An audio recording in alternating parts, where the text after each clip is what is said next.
Well, good afternoon. It's wonderful to have so many organizations and individuals joining us today. A few general notes as we begin our webinar. To ensure great audio quality for our recording, all attendees will stay muted throughout our entire time together today. If you're having difficulty with audio or if you have any questions at any time, please type your questions in the questions box on the right-hand side of your screen. While it's very likely that your questions will be answered as we progress through our agenda today, we will also answer some questions live at the end of the webinar. And before anyone even has to ask, yes, we will be sharing out the recording of this webinar, and it will be available on the Early Years Initiative webpage. With that, let's begin.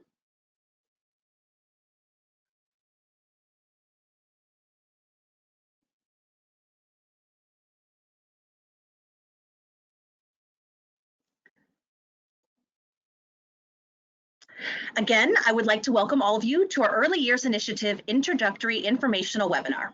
I am Natalie Brake, part of the Early Learning Indiana team, and I am thrilled to be sharing more information with you today about our second round of Early Years Initiative funding. Let's take a look at what we're going to explore together today.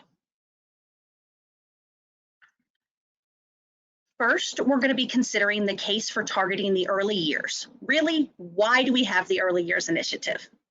We'll also be considering and sharing key grant information and details, including eligibility. We'll share some information about the evaluation and review process for Early Years Initiative proposals, opportunities for support for those who are interested in submitting a proposal, as well as the timeline that you'll want to be aware of. And as I said, we're going to end our time together today with some live Q&A. We'll have someone from my team joining us to help ask some of your questions that you've submitted. So you can type a question in the questions box on the right-hand side of your screen at any time. And we'll likely be answering many of those questions along the way, but we'll make sure that we are able to visit those during our Q&A time for anything that we haven't addressed already. Let's get going on the Early Years Initiative.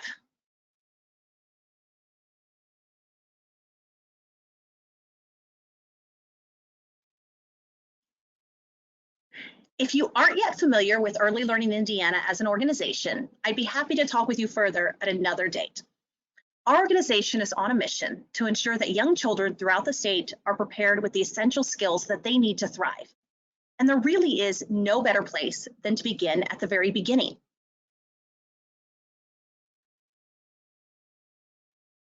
A child's brain is hardest at work during the first 3 years of life.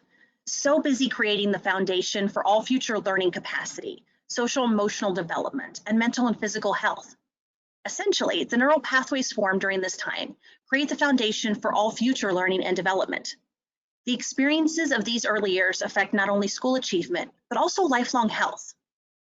To maximize this unique period of growth, infants and toddlers need nurturing connections that reinforce their well-being and strengthen their development, at home, in childcare, and in other community settings. And as we are all well aware, without supportive interactions, their brains may not optimally develop, which can lead to lifelong challenges. The case for targeting the early years is clear, which is why Early Learning Indiana, with generous support from Lilly Endowment Inc., has launched round 2 of the Early Years Initiative. The aim of the Early Years Initiative is to help organizations in Indiana meet the developmental needs of infants and toddlers, and surround Hoosier families with the resources to make the most of the crucial years of learning that occurs between birth and age 3. So what exactly is this grant opportunity? Well, eligible organizations throughout Indiana are invited to propose new, enhanced, or expanded programs or projects that influence healthy brain development and the development of physical, social, emotional, and cognitive skills in infants and toddlers, children from birth through age 3. All Early Years Initiative work is designed to strengthen foundational learning and development, but the programs and projects can be as varied as the needs of the young children they are intended to serve. Proposed programs or projects may include, among others, strengthening families through home visiting and parent education programs, ensuring access to supportive childcare, supporting early detection of developmental needs or disabilities, and implementation of responsive interventions, and promoting essential skills through early language strategies.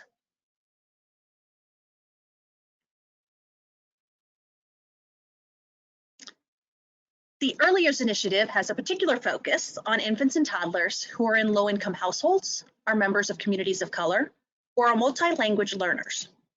Early Years Initiative proposals may serve other populations, but Early Learning Indiana will view more favorably proposals from applicants that serve a significant number of children within these focus populations.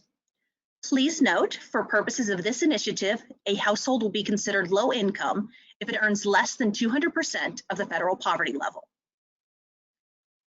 Hearing that and keeping the goals of the Early Years Initiative in mind, let's look now at eligibility for this proposal.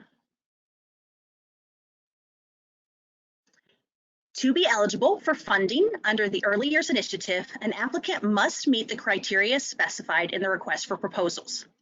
That is, the organization must be a public charity described in Internal Revenue Code Section 501c3, carry out the grant for a charitable purpose aligned with the priorities of the Early Years Initiative, be either currently serving or proposing to serve infants and toddlers directly or indirectly by offering parenting supports. An applicant need not serve this age group exclusively, but the focus of its proposal must prioritize this population. And to be eligible, they must have an annual operating budget of at least $75,000 and have been in operation for at least 12 months on the date of submission. I'm going to take a moment now to address a few of the questions that are commonly asked about eligibility. You can also find these questions and answers in the FAQs on the Early Years Initiative Resources webpage. I'm going to give the short answers for most of these, so please take a look at the FAQs for the full responses to these questions. Firstly, we get asked, are public schools or public higher education institutes, such as a state university, eligible to apply? Short answer, yes. What about current grantees of Early Learning Indiana? Are they eligible to submit? Yes, current grantees of Early Learning Indiana are eligible to submit for this. As a follow-up to that, I know we will get a question that says, what about grantees who are currently implementing an Early Years Initiative project? Yes, organizations that were awarded Early Years Initiative grants in 2023 may apply during the second round. Please note that your proposal for the second round must meet the criteria of being a new, enhanced, or expanded program or project. It cannot be for the same exact elements and outcomes that are already funded within your currently awarded grant.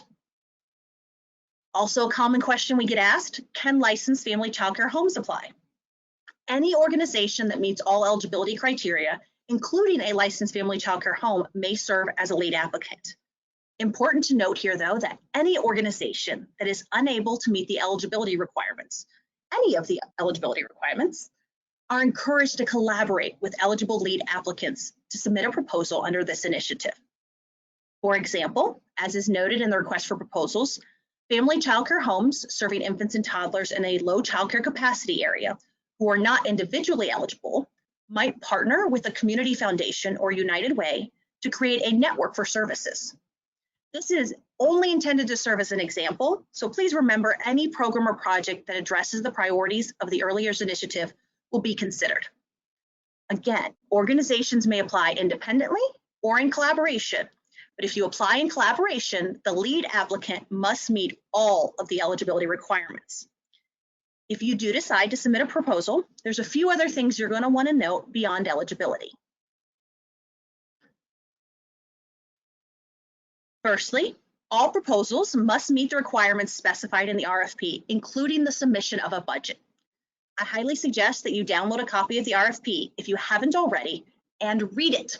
It lays out important information for the Early Years Initiative and the components of the proposal. Secondly, all proposals must be submitted on the grant platform, Submittable. Proposals are due by 5 p.m. Eastern Time on May 15th, 2024. Early Learning Indiana will only accept proposals that are submitted through the grant platform by this deadline. If you do not already have an account in Submittable, you can actually create your account and begin your proposal today. The platform allows you to save a draft so you can come back and finish it at a later time. I cannot stress enough how important it is for you to begin your submission draft early. The first step in the submission process is verifying your organization's eligibility. If there are any concerns with eligibility, you want time to be able to email our team, address those, and still get your submission in. Another commonly asked question is addressed right at the beginning of the proposal submission process. An applicant may submit only one proposal through the Early Years Initiative. However, please keep in mind that you may request funding for multiple programs or projects within that one proposal. We're going to take a look now a little bit more at the funding request. So maybe keep in mind some of the things that you might want to do with an Early Years Initiative project or program, and we'll talk about what can be included within that. Organizations may request grants for a period of up to 3 years.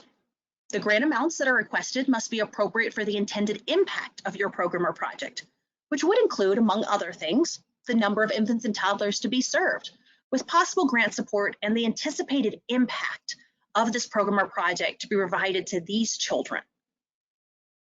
Would also include the number of infants and toddlers in the focus populations, specifically the focus populations as we defined them in the request for proposals and as I just shared a moment ago, and the anticipated impact of the program or project to be provided to these children, as well as the outcomes of current programs, if any, and the projected outcomes of the expanded programs.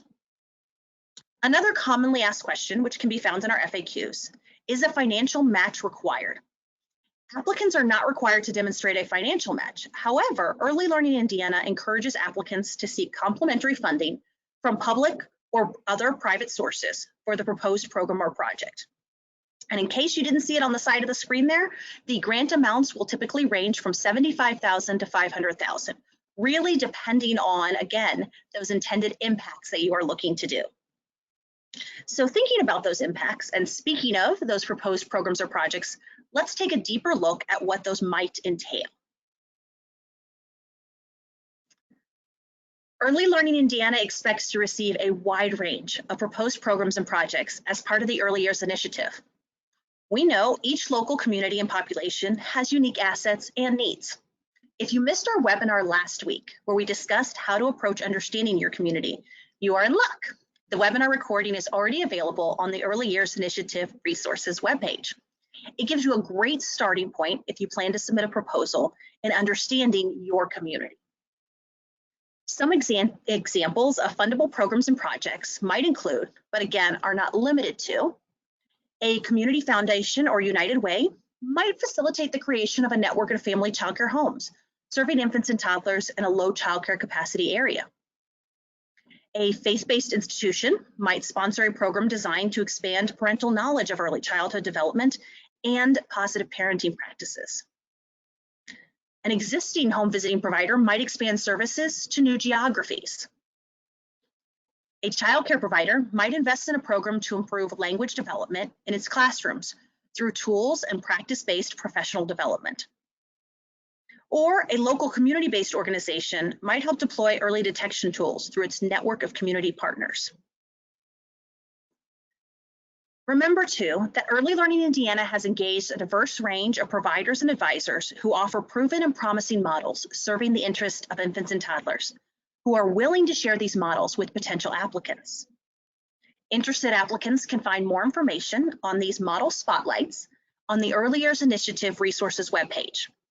Proposals may include one or more of these models, or applicants may develop their own programs or projects based on the needs of infants and toddlers and your own community. These potential programs and projects are intended only to serve as examples. This is by no means an exhaustive list of the programs or projects that could be part of Early Years Initiative. Any program or project that addresses the priorities of the Early Years Initiative can be considered. So once you have a program or project in mind, you'll need to submit a budget as part of your proposal. Let's take a look now at allowable expenses that could be included within that budget.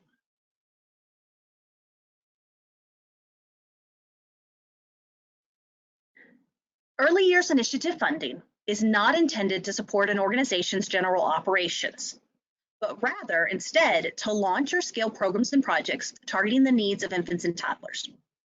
Grants may be used to support expenses such as startup cost, salaries and benefits, equipment, supplies, capital improvements, and professional services necessary to carry out your program or project plan. Please note here that the grant administration funds must not exceed 10% of your overall budget. A budget template is linked within the RFP and on the application checklist. However, there's no required format for the budget submitted within the proposal. You can use these, but you don't have to. Speaking of the budget template and the application checklist, let's take a look at some of the resources that are available to interested organizations. These resources are located on the Early Years Initiative resources webpage.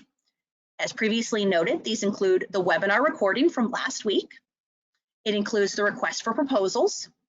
It includes an application checklist, which does include the word count limits for all of the questions that are asked in the proposal, along with a direct link to the budget template if you would like to use it, and a sample tax exempt determination letter if you're unsure of what that would look like for you to turn in. We also have a comprehensive frequently asked questions section, which has responses to the most common questions we have been asked and you may be wondering about the Early Years Initiative. On this resource page, you will also find our model spotlights.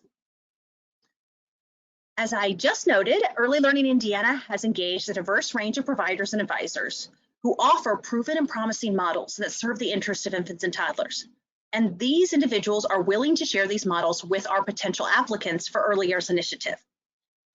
Proposals may include one of these models, or you may look to develop your own program or project based on the needs of the infants and toddlers in your community. On the Early Years Initiative resources webpage, within the Model Spotlight section, you are going to find flip cards, which each of our Spotlight programs on them. These contain a description of the program. Within there, there's also a chart of strategy alignments that helps you understand how these programs can meet the needs within your communities. There are links to previous webinar clips about these specific programs, so you can watch just the webinar clip that you might choose to. And there's a direct Connect to Learn More button that will allow you to easily reach out to these organizations in order to ask questions and to spend time with them, considering if this model program is the right one for the needs you're looking to serve within your community. I highly encourage all of you to take a look at our resources webpage and specifically to take a look at the model program spotlights. The other key resource on this webpage that you will want to spend some time with is our Early Years Initiative Data Dashboard. As you consider and discuss your community needs and the assets that your community has, our data dashboard offers a great starting point for you to dig deeper into the current state of infants and toddlers. It offers information at various geographic levels and allows for you to pull information from multiple sources. We have intentionally brought together a variety of data into this one easy to access space in order to make it easier for you as you are considering how you might talk about your community within your proposal. These resources are available to all interested organizations as you plan and write your Early Years Initiative proposals. Again, same with the model spotlights, we highly encourage you to use these tools and to use these resources as you consider, discuss, plan, and write. Let's shift our focus now to the evaluation and review process for the Early Years Initiative. In reviewing proposals and determining funding recommendations, Early Learning Indiana will take into consideration the following, among other factors. First, the number of infants and toddlers who will be served and the potential outcomes overall and in the focus populations. Secondly, the capabilities to carry out programs and projects of the type and scale being proposed within the specific proposal. We'll consider also the feasibility of the program or project plan, including the viability of the timeline and proposed investment, the likelihood of aligning key partners or other critical success factors, and the achievability of the anticipated outcomes. We'll consider whether the amount of the requested grant is proportional to the scale and impact of the program or project. And we'll consider whether the applicants have the ability and commitment to sustain the program or project after funds from the grant are expended. Potential applicants are encouraged to keep these considerations in mind as you write your proposals.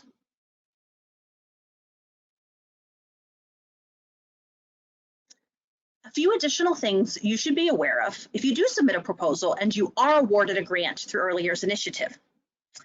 To make the most of this unprecedented opportunity to serve infants and toddlers, grantees of the Early Years Initiative will contribute to the collective learning of Early Learning Indiana and others by participating in reporting, program evaluation, and communication efforts. Early Learning Indiana will also provide technical assistance to Early Years Initiative grantees throughout the duration of the grant, including training, consultation, and other resources. And from time to time throughout the grant implementation period, Early Learning Indiana will convene grantees to create communities of practice among individuals undertaking activities through the Early Years Initiative. With all of the information that we've presented today so far in mind, I hope that you are considering submitting a proposal to the Early Years Initiative. If you are, here are a few important dates that you'll want to have in your calendars now. I'm going to skip the first two because the RFP has already been opened and you are in fact at the Introductory Informational webinar, so you're already halfway there. As mentioned earlier, all proposals must be submitted on the grant platform, Submittable. Those proposals are due by 5 p.m. Eastern on May 15th, 2024. Early Learning Indiana will only accept proposals submitted through the grant platform by the deadline. Grantees from the second round will be announced September 30th. This timeline you see here on the screen is also available on that Early Years Initiative webpage in case you forget. You really don't need to email me in early July and ask for an update on your proposal, please. With all of that information shared, we are almost now at the end of our webinar today. We have looked at the grant overview, considering the purpose and the goals of the Early Years Initiative. We've shared the key details and eligibility for organizations that are interested in submitting a proposal. We've shared the evaluation and review process so that you can keep in mind how we will evaluate proposals as you are writing. We've also shared the opportunities for support and all the resources that are available to you right now on the Early Years Initiative webpage, should you be looking to write a proposal. And we've shared our timeline. The only thing left for us to look at today then is questions. I know that many of your questions may have already been answered as I shared information over the past 20 or so minutes. At this time, I'm going to invite on Heather Pease from our Early Learning Indiana team, and she's going to ask a few questions that we either missed or would be good for us all to review. Please note that we will not be addressing very, very specific or individualized questions at this moment. While Heather pulls up our questions, I'd also like to go ahead and let you know that if you asked a question that does not get answered today, or if you think of a question tomorrow, next week, anytime before the Early Years Initiative closes, you can always email your question to earlyyears@earlylearningindiana.org. Thank you, Natalie. We've had a busy question box and we've tried to respond as many as possible as we could there, but we do have a couple that we're hoping that you can answer for the larger group. First of all, do I have to use a model program? Oh, I'm so glad somebody asked that. Applicants can use a model program if it best fits the needs and the approach that you have identified. However, applicants may propose a program or project that was not identified by Early Learning Indiana under the Early Years Initiative. The identified models are simply designed to assist organizations like yours as you consider these possible approaches. Success of a proposal is not dependent upon the use of an identified model. Thank you, Natalie. This is a similar line of questions. How can I get contact information for a model program if I'm interested in exploring? Oh yes, we have had many people asking about the contact information. If you are on the Early Years Initiative webpage and you go to our resources webpage, you're going to see right at the top there the model spotlight section. And that is going to contain those flip cards that I mentioned with each of those model spotlight programs. Those flip cards contain that direct Connect to Learn More button that will allow you to easily reach out to these organizations. You can also find more information on the contacts for these organizations within the FAQs. There's a specific question about getting additional contact information for those model programs. We wanted to make it as easy as possible for you to reach out and get a direct response if you're considering using one of those programs. That's perfect, Natalie. Thank you. We've had a lot of questions in the inbox that I think this question will be helpful. Can someone from Early Learning Indiana talk with me about my project ideas? Oh, that is one of the most common questions that we get asked. So I have to say, this is a competitive grant opportunity. What that means is that Early Learning Indiana's team will not offer individual feedback on any proposals prior to submission. And Natalie, this is just really one more question, and then I think a reminder of the email will be helpful. If you applied and were not funded in round 1, can you apply in round 2? I think it's a little bit different eligibility question than what we had. So applied in round 1, not funded, are you eligible to apply in round 2? I will say that if you were not applied or you were not awarded in the first round and you meet all the eligibility criteria within the RFP, you are eligible to apply. So any lead organization must meet all the eligibility criteria that is detailed within the RFP and that we went over today. As long as you meet that, you can submit a proposal. That's perfect. And this is a question, kind of a combo question. If I'm having trouble with anything in the grant platform, if I think of a question later, what should I do? Oh, absolutely. I hope that nobody has trouble with the grant platform, but also online platforms sometimes can be tricky. So if you're running into trouble with the grant platform, or if you think of that question tomorrow, next week, a week before the proposal's due, we would love to have you reach out to our early years email address. That email address is earlyyears@earlylearningindiana.org. I'm actually going to switch to my next screen because my next screen has that email address up if any of you guys want to copy that down to have later. That email address is also several places on the Early Years Initiative webpage. So if it is something that you're not sure about or you're not sure where to get it, go ahead and check out that webpage and it'll be able to help remind you. earlyyears@earlylearningindiana.org if you have additional questions about the Early Years Initiative. That's perfect, Natalie. And I think that's all of the main body of questions that we received in the chat. Excellent. Well, the good thing is now all of you have that email address. So if you do think of your questions later, we'd be happy to take a look. But please take some time to go ahead and check out the Early Years Initiative webpage for all of those resources that are available as you take time to consider your community, to consider your organization, and to consider how you might meet the needs of infants and toddlers.